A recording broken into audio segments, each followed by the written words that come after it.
Všetko, čo ste kedy chceli vedieť o e-learningu na jednom mieste. Rady, skúsenosti, rozhovory a novinky zo sveta firemného digitálneho vzdelávania vám s podporou eLearn Media prinášajú Helenka a Matúš v podcaste E-Learning žije. Milí naši priatelia, dúfam, že ste prežili tieto horúčavy v zdraví, pretože keď toto vyjde, tak už by malo byť teoreticky po horúčavách. My to ale nahrávame v najhorúcejší deň, aspoň doteraz tohto roka. A ja som navyše musel vypnúť klimatizáciu, takže dúfam, že to nahrám v zdraví. Lebo na balkóne v tieni mám už krásnych 39 stupňov a to je, prosím, ešte len 1 hodina po obede. A čo u vás v Bratislave? U nás neviem, koľko je stupňov, ale u mňa je dobre. Ja tu na spodnom poschodí so stromami okolo.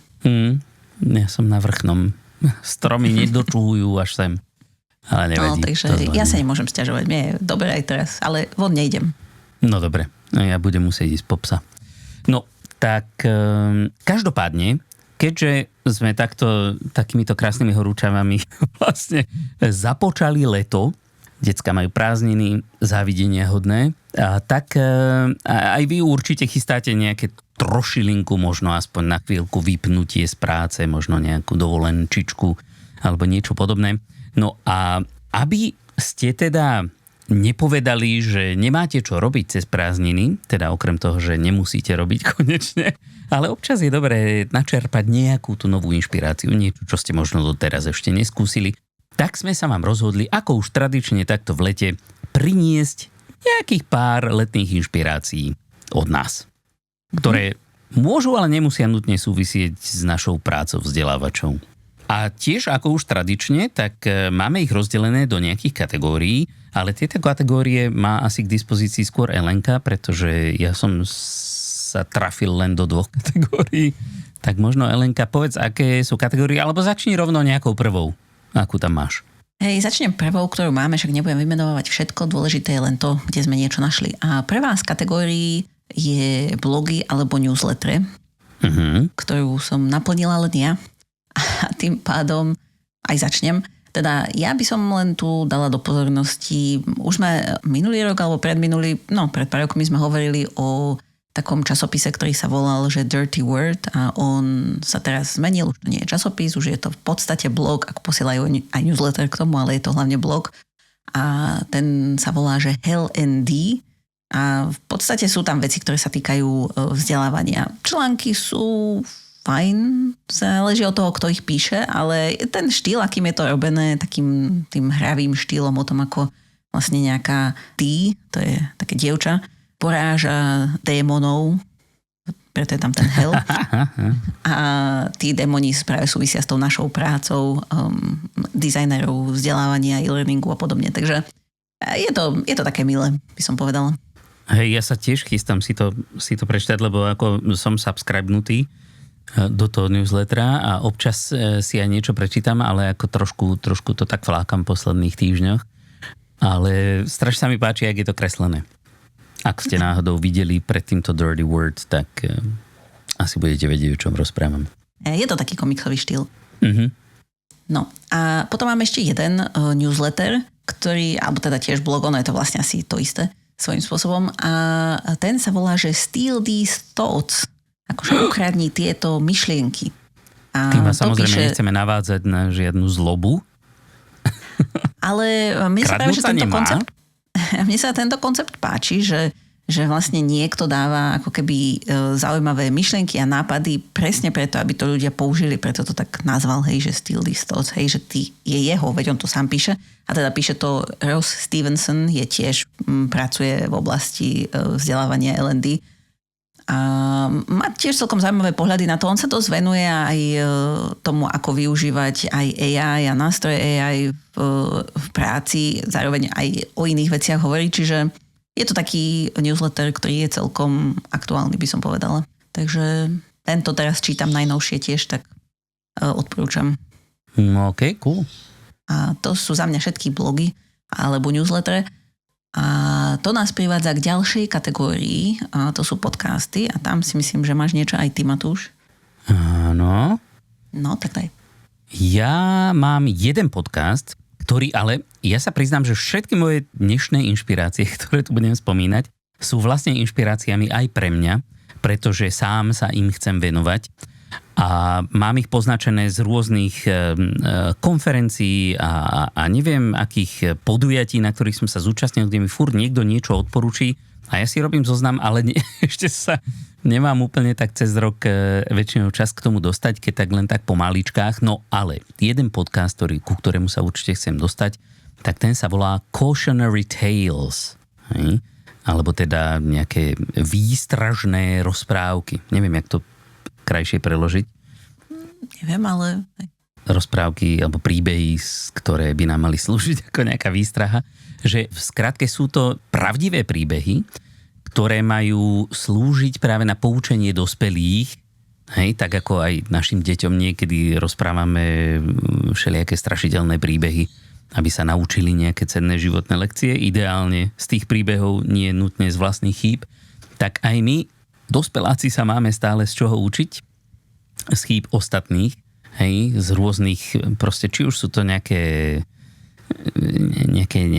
len nedopatrenia, alebo fakt strašidelné chyby s veľkými následkami a katastrofy a neviem čo, tak na každom takomto príbehu sa dá niečo naučiť. A tieto sú špecificky teda pripravované s tým, aby tam to poučenie bolo, takže na to sa veľmi teším a toto je môj podcast na leto.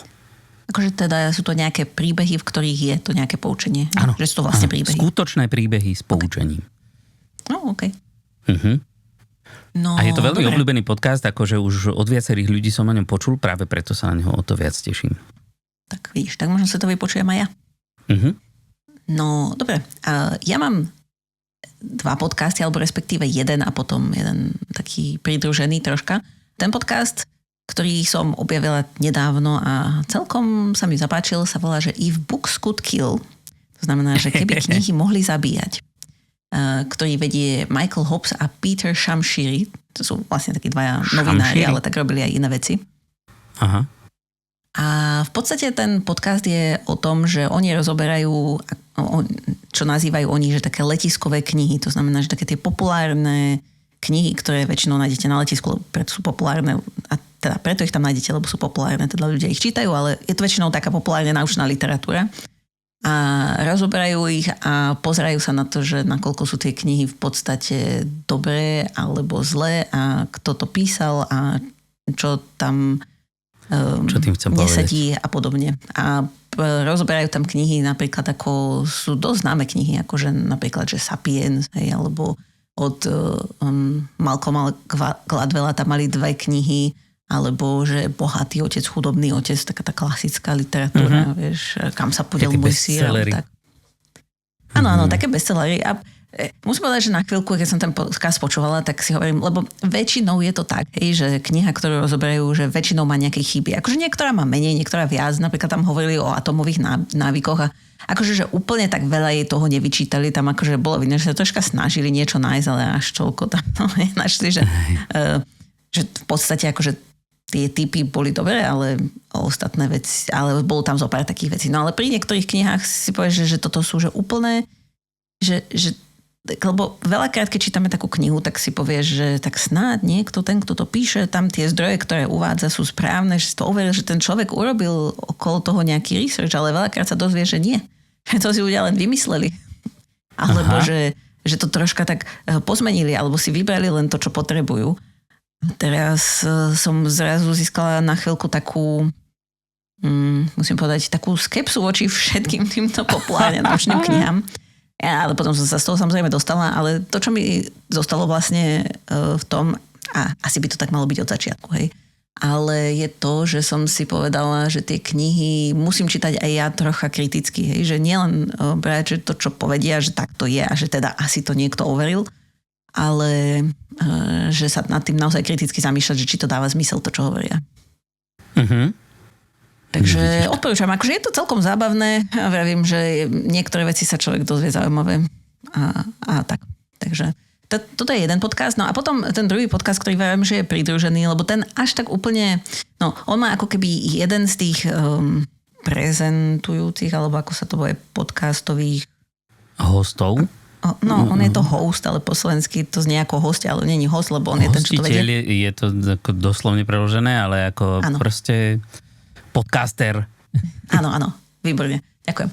Tak jeden z tých podcasterov je ten Michael Hobbs tiež, ale má tam ako druhú kolegyňu Aubrey Gordon a oni vlastne, a ten podcast sa volá, že Maintenance Phase. A ono je to skôr venované ako keby oblasti zdravia, výživy a nejakých takých ako keby proste z takéhoto hľadiska.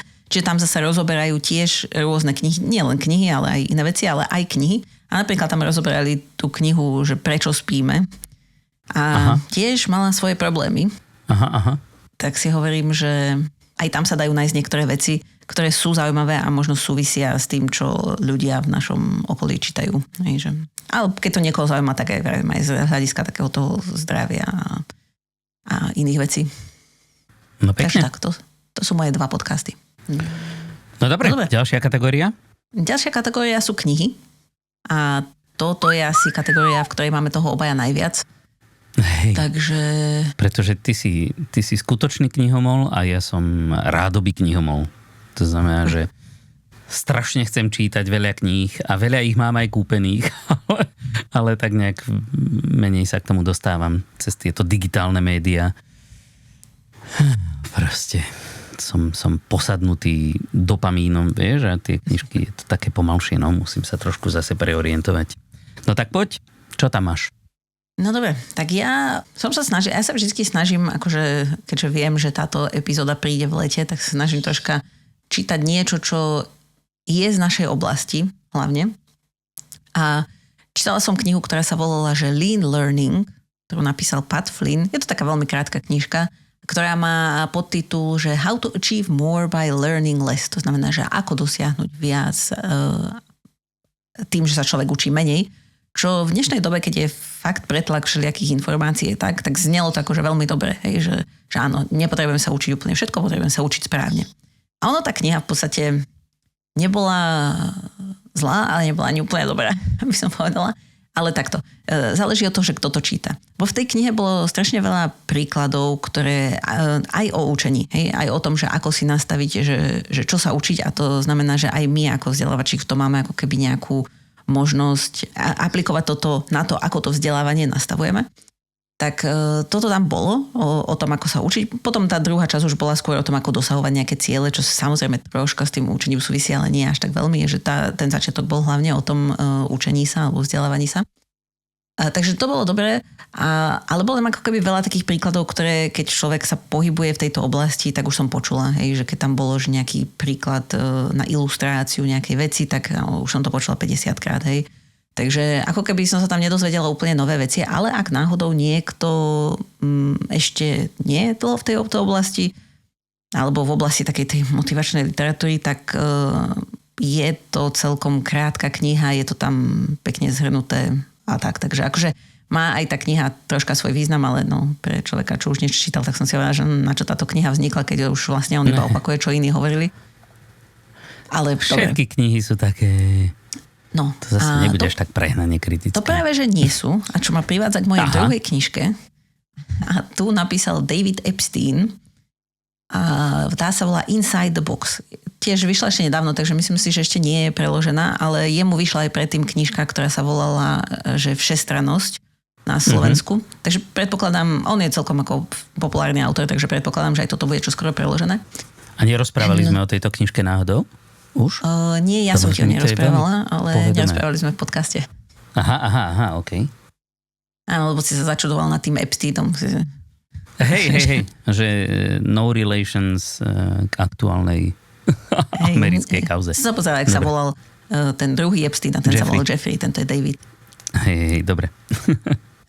No a práve, že táto knižka bola taká, že naozaj tam boli príklady, ktoré aj ten autor sám písal, že on sa s niekým išiel rozprávať, on niečo zisťoval a proste boli tam aj veci, ktoré som nepočula, akože možno keby som čítala iný druh literatúry, tak by som niečo z toho počula, ale dosť veľa tam bolo aj ako keby jeho originálnych vecí, že on za niekým išiel a rozprával sa s niekým o niečom.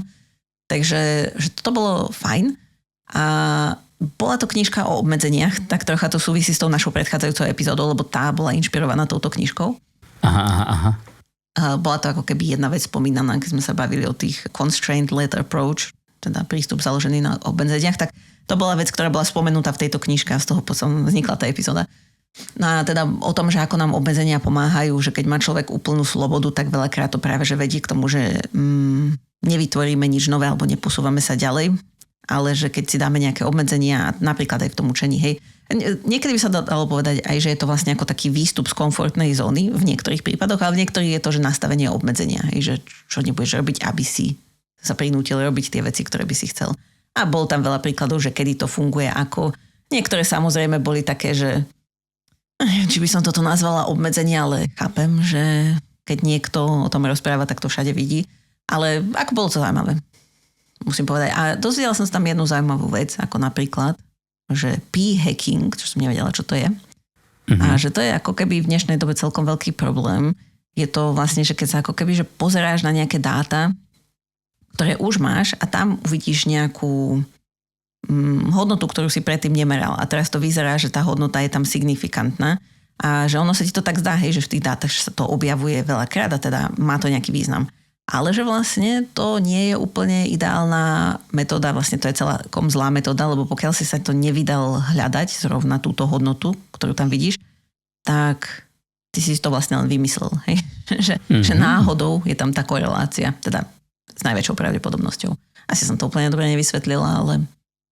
Nie, ale chápem, čo tým asi chceš povedať. No a teda ako keby, že toto je celkom problém v dnešnej dobe, hej? Že keď máme strašne veľa dát, takže je proste potrebné si na začiatku povedať, čo ideš merať a potom merať iba to a nepozerať sa na tie ďalšie veci, že ale popri tom som tu objavil nejakú ďalšiu vec. A to je vlastne tak trocha aj problém tej umelej inteligencie, že ona zoberie nejaké dáta, nájde tam nejakú koreláciu, ale teda nemusí to byť v skutočnosti realita. Takže tak to bola druhá knižka, no a posledná, ktorá tak najviac súvisí s tým, čo robíme, je knižka, ktorá tiež vyšla tento rok a napísal ju Michael Allen a volá sa Rethinking e-learning. Michael Allen je v podstate jeden zo známych ľudí, ktorí sa pohybujú v oblasti learning and developmentu. On má firmu, ktorá sa volá Allen Interactions a on, neviem koľko má rokov, už je to taký starší pán. Už je dlho na tejto scéne. Tak, pod 100, typujem. No hej, 100 ešte asi nemá. Ale hej, už tiež ho dlho vnímam. Má biele vlasy a bradu, takže... Tak mám spolužiaka, ktorý mal biele vlasy už v 20 rokoch, teda 23, 24, takže hej, to není až také. To je asi výhoda. Teda výnimka som chcela povedať, výhoda. No a knižka bola fajn, i keď ja som od nej čakala, že keď to vyšlo tento rok a je to, že rethinking, tak som myslela, že to bude, že ako by sme mali robiť ten e-learning inak ako doteraz. Myslela som si, že tam bude viac o umelej inteligencii, akože tá umelá inteligencia tam bola spomenutá, takže že asi 5-krát v nejakých pár vetách, takže moc to nebolo o tom, skôr to bolo o tom, ako... Povedala som, že dávalo by to zmysel, keby to bolo, že rethinking e-learning pred 10 rokmi. Hej, lebo v podstate on hovoril o tom, akože všetky veci, ktoré hovoril, boli fajn, len to podľa mňa neboli novinky, aspoň keď sa človek chvíľu tiež pohybuje v tej našej oblasti, lebo je to tiež, čo aj my v podcaste rozprávame, akože nie, že sme si to vymysleli, ale akože veľa iných ďalších ľudí to hovorí, ako napríklad aj Cathy Moore, hej, hovorí o tom, že nemá to byť len o tom, že teraz máš nejaký content a potom to testuješ, ale mali by tam byť nejaké zmysluplné aktivity, ktoré človek rieši a že mal by to byť naviazané na nejaký biznisový cieľ. No to mal z trochu takého iného hľadiska, akože tiež to boli dobré veci, že ako sa pozerať na to vzdelávanie, že čo potrebuješ dosiahnuť, že aby boli tí ľudia aj motivovaní, že je to jedna z dôležitých vecí, lebo že keď nie sú motivovaní, sa nič nenaučia a že záleží na tom, že ako sa človek cíti pri tom, ako ten e-learning robíš. A potom tiež sme to v jednej časti podcastu rozoberali, už dávno oni používajú taký model, ktorý vlastne, neviem, či on alebo tí jeho firmy vymysleli, oni to volajú, že CCAF, akože Context, Challenge, Activity a Feedback. A to je vlastne taký model interakcie, ktorá je zmysluplná, aby sa na ňu niečo človek naučil.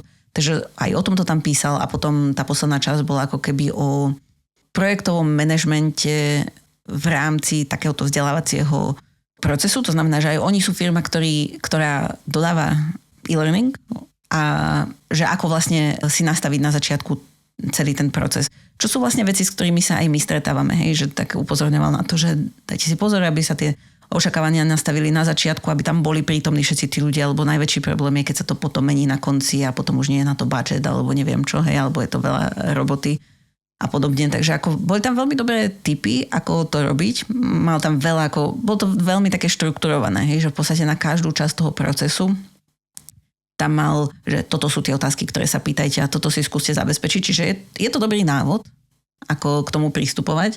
Takže akože aj napriek tomu, že tam nebolo toho toľko o AI, tak ako sa to podľa mňa oplatí. A plus mal tam v tej knižke, mal po nejakých častiach, vždycky tam mal také časti, že designers notebook, akože dizajnerov nejaký ten poznámkový blok a potom, že buyer's checklist. Taký, že si môžeš, ten, čo to kupuje, že čo sa má pýtať vlastne tých vendorov. A čiže bolo to z obidvoch strán, hej, že či je ten človek, čo dizajnuje ten e-learning, aj ten človek, čo si chce objednať ten e-learning, aby vlastne, ak to má dosiahnuť ten cieľ ideálny, takže toto sú tie veci, ktoré by sa mal pýtať.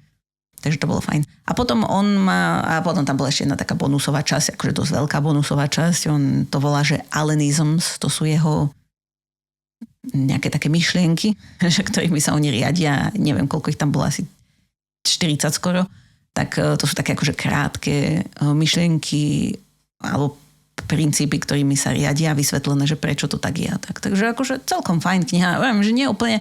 Na to, že to bolo, že Rethinking, čo podľa mňa zobral z knihy Adama Granta Rethinking, to bola jeho posledná kniha, tuším. Mm-hmm. Tak úplne toho toľko nepremyslel, lebo podľa mňa takto to robia už aspoň 10 rokov. Tak ale keď povieš, že robte stále to, čo robíte, len to robte trošku lepšie, tak nepredáš tú knižku tak dobre. No nie, ja som práve, že myslela, že povie, že naozaj, že to bude viac o tom AI, lebo vyšlo to v tento rok. To znamená, že ak to aj písal 2-3 roky, tak už AI bolo vonku, hej, že na to, že to bola knižka, ktorá má ako keby, že niečo meniť, tak no, proste mala som iné očakávania. Ale hovorím, knižka bola dobrá, ale tie očakávania neboli úplne splnené. Takže to sú knižky o našej práci. A potom mám jednu bonusovú knižku, o tej nebudem veľa hovoriť, ale teda sa mi celkom páčila a to je knižka, ktorá sa volala, že Empire of AI. Napísala to Karen Howe. A ona je tiež novinárka, ktorá chodí ako keby do firiem a robí o nich profily a tak. A v podstate toto bol profil o firme OpenAI a celkovo o tom, že ako ona sa zameriavala hlavne na to OpenAI, ale v podstate to súvisí aj s ostatnými firmami, ktoré momentálne sú na trhu a ponúkajú AI, že aké to má vlastne dopady aj na planétu, na ľudí, na spoločnosť a plus si človek tak dvakrát rozmyslí, že či chce podporovať firmu, na ktorej čele stoja niektorí ľudia, takže to len tak, že keby to niekoho zaujímalo, tak... Veď toto. To je presne vždycky ten problém, že nejaký zaujímavá invencia, zaujímavý nástroj, ale stojí za tým človek, o ktorého by si bicykel neoprela často. Takže no... ale teda ako minimálne aj ja som sa dozvedela niektoré veci, lebo akože ja som v tomto celkom taký ako technooptimista, hej, že keď je niečo nové, ja málo kedy som proti tomu, ale zasa si myslím, že je dobré vedieť na druhej strane, čo to prináša, hej, aj tú ako keby temnú stránku. A to nemyslím teraz temnú, že teraz AI už nikto nebude rozmýšľať a zomrieme tu všetci a neviem čo, akože z toho hľadiska, že všetko bude robiť za nás, ale z takého toho hľadiska, že aký to tie firmy, ktoré to robia, akože zneužívajú niektorých ľudí a vlastne aj životné prostredie ničia aj takto, takže je fajn to vedieť. No vidíš, ja som zase technopesimista, pretože techno je môj najmenej obľúbený hudobný štýl. Tak v takomto kontexte som techno, neviem čo, asi nie optimista. No dobre, takže to sú v podstate všetky moje knižky. Mhm. A teraz dobre, tak daj ty tie svoje. Ja to nebudem tak spoilerovať ako ty, pretože ešte ani jednu z tých kníh nemám prečítanú, ale chystám sa ich prečítať. Mám ich na zozname, niektoré už aj nakúpené, niektoré nie. No a začal by som takou, na ktorú sa už najdlhšie teším a tu ešte nemám nakúpenú, ale už je objednaná. a je to Learning How to Learn od Barbary Oakley. Barbara proste. Oakley. Hej. Tam si spomínam na pesničku od Flight of the Conchords. We're both in love with a sexy lady. No a tam sa obidvaja zabuchli do jednej slečny, ktorá sa volá Barbara. Oni sa hádali, že či je to Barbara alebo Barbara. No, ale dobre. Že táto knižka je vlastne tak, jak hovorí, že o tom, ako sa vlastne ľudia učia. Hej? Že ako funguje pamäť, aké techniky pri učení fungujú, aké nefungujú. Tá knižka je pôvodne písaná pre tínedžerov alebo mladých ľudí, ktorí sú ešte v takom akademickej časti života, ale je to veľmi pekne písaná a veľmi dobre vysvetlená knižka, takže to by som si chcel práve preto prečítať. A akoby komplementárna knižka k nej, ktorá na to aj nadväzuje, aj podobným veciam sa venuje, ale venuje sa aj zase tej časti ako z pohľadu učiteľa alebo vzdelávača v našom prípade, je zase Outsmart Your Brain od Daniela Wellingema a je v podstate o tom, ako bojovať proti mechanizmom mozgu, aby učenie proste bolo efektívnejšie. Hej, takže toto sú také akože o učení ako takom. A potom, keď tak ako trošku pracovnejšie, ale treba si to prečítať, lebo je to zaujímavé a hlavne užitočné, je knižka, ktorá sa volá Neuroscience for Organizational Change. Ešte to má podtitul An Evidence-Based Practical Guide to Managing Change. Hej? Od Hilary Scarlett. Teda v podstate je to o tom, že ako naše mozgy fungujú v prípade nejakých organizačných zmien. Hej? Že sú tam nejaké pravidlá a jednoducho, pokiaľ sa týmito pravidlami riadíme, alebo teda ich máme na zreteli a prispôsobujeme tie zmeny, pretože ako vzdelávanie je zmena. Hej?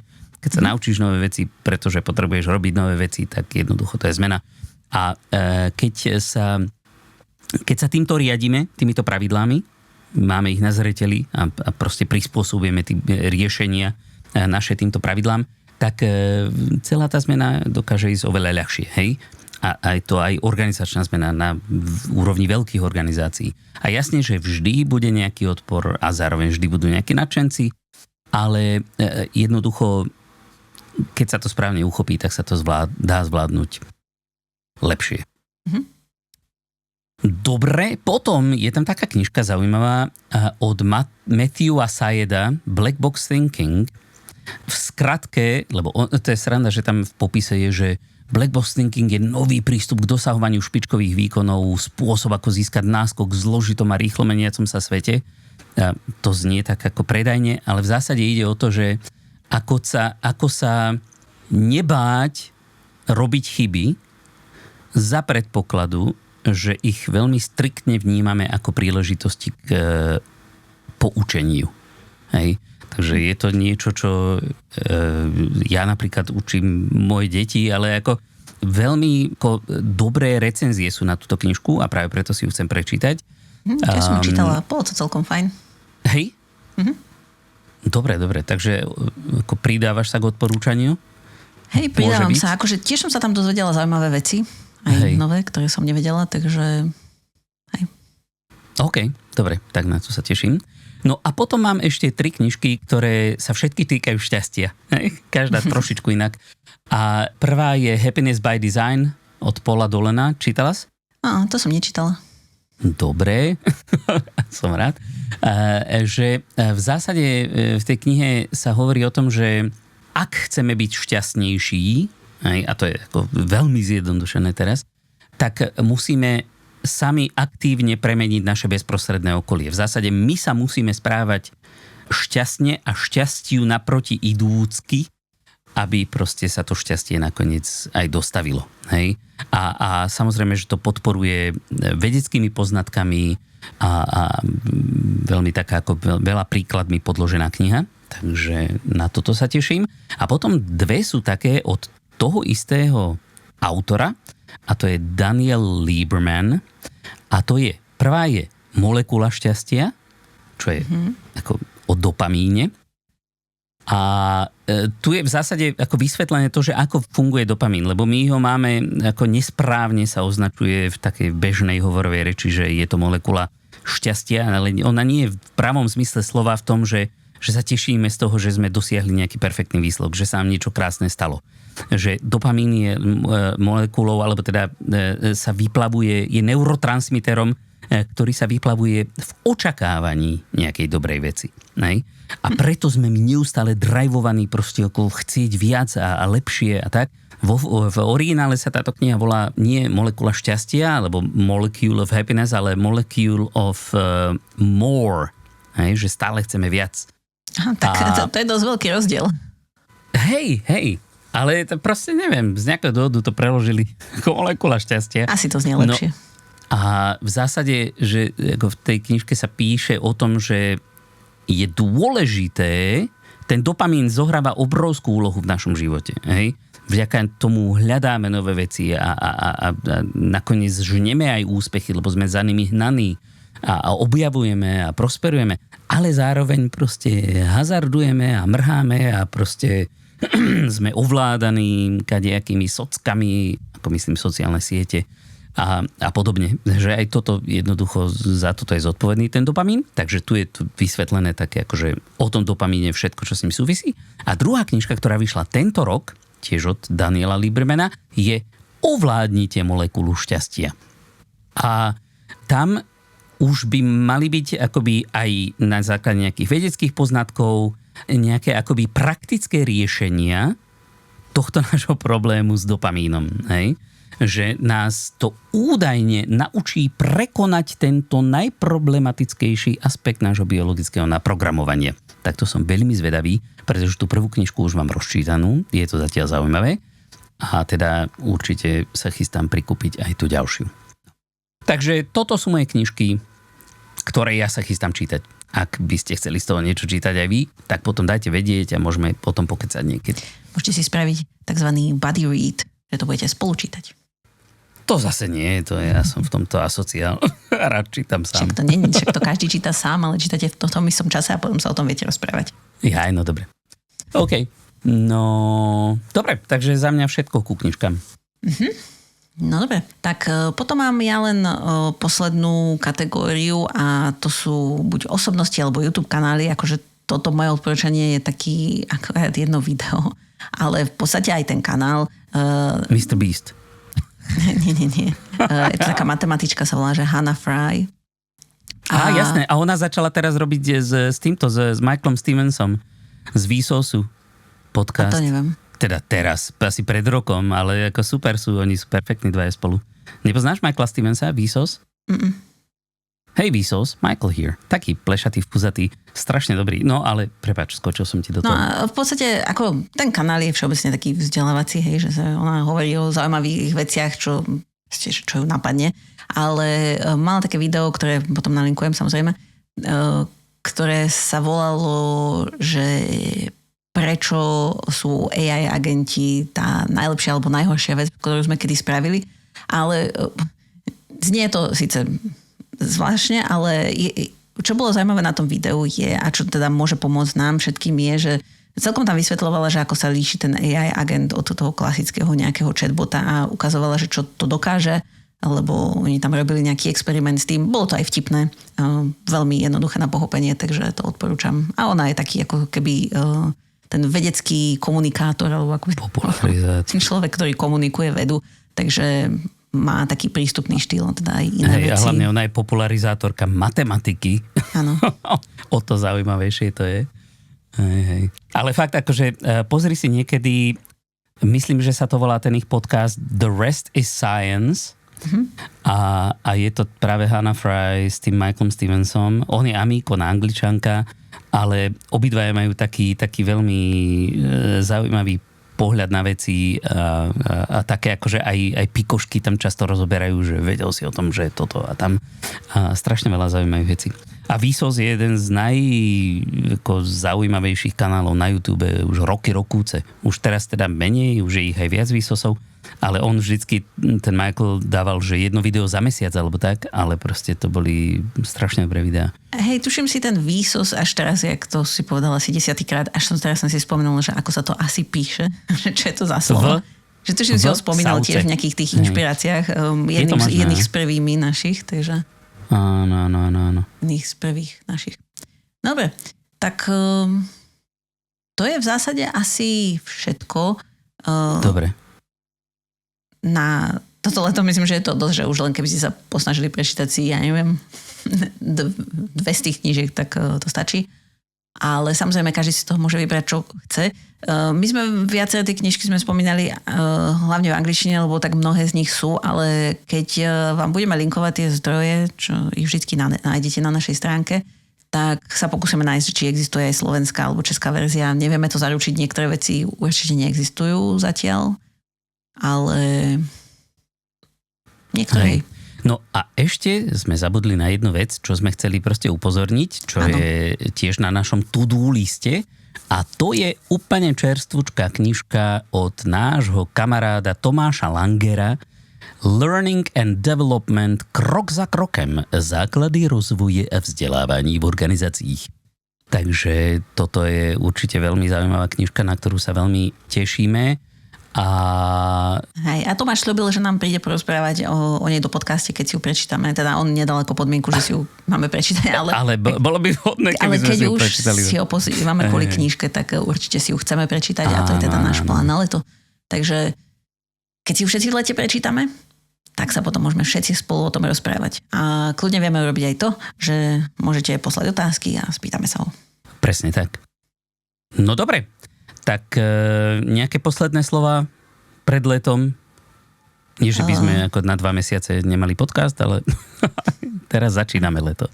Ja by som povedala, užite si leto, oddychnite si koľko môžete, aby ste potom v septembri sa mohli s plnými silami vrátiť do práce, aj keď viem, že všetci alebo väčšina ľudí bude chodiť v lete do práce, ale predsa len to leto je také trocha voľnejšie pre väčšinu ľudí. Veru. No ja by som len teda veľmi rád, lebo jak som musel vypnúť klimatizáciu pred nahrávaním, aby to nerušilo, tak už tu mám 28,2 stupňa. Prestáva to byť príjemné. No ale ja by som vám chcel tiež popriať, že keď sme spomínali tú Barbaru Oakley, aj tu je knihu Learning How to Learn a ešte mala inú knižku, teraz si nespomínam, jak sa volala, niečo o číslach. A tam hovorila práve o takých tých 2 stavoch nášho mozgu, že jeden je ten koncentrovaný alebo focused a druhý je diffused, taký proste rozptýlený. A to je práve ten, keď sa nesnažíme za každú cenu sústrediť na nejakú konkrétnu vec, ktorú robíme. Hej? A ja vám chcem popriať aj sám sebe, pretože s týmto mám problém, vždy potrebujem byť napojený na nejakých zdroj informácií, aj keď chodím von s obsom, tak počúvam podcasty a neviem čo. Tak užite si čo najviac práve toho rozptýleného stavu vášho mozgu, hej? Že nemyslíte na nič, proste si len tak užívajte, vycapte sa k vode a jednoducho len tak kvaste, hej? Ono potom ten mozog vďaka tomu lepšie spracuje to, čo ste medzičasom v tom koncentrovanom móde navnímali a bude vám to oveľa lepšie páliť. Hej, takže toľko to som chcel povedať. No a to je z našej strany pre dnešok všetko. Ak ste sa dopracovali až sem, tak ste super. Užite si krásne leto, všetky knižky, samozrejme všetky zdroje, ktoré sme nespomenuli, nájdete tak ako vždy na našej stránke elearnmedia.sk/podcast. Nezabudnite nás tiež sledovať a písať na našej LinkedInovej stránke e-learning žije a zdieľajte túto epizódku so všetkými, ktorým by sa tieto inšpirácie mohli na leto hodiť, pretože sa vám sťažovali, že ešte nevedia, čo budú robiť v lete. No a my sa už teraz tešíme na stretnutie s vami opäť o 2 týždne. Dúfajme, že už bude trošičku menej stupňov. Do tej doby si užívajte leto a majte sa krásne. Pa! Majte sa.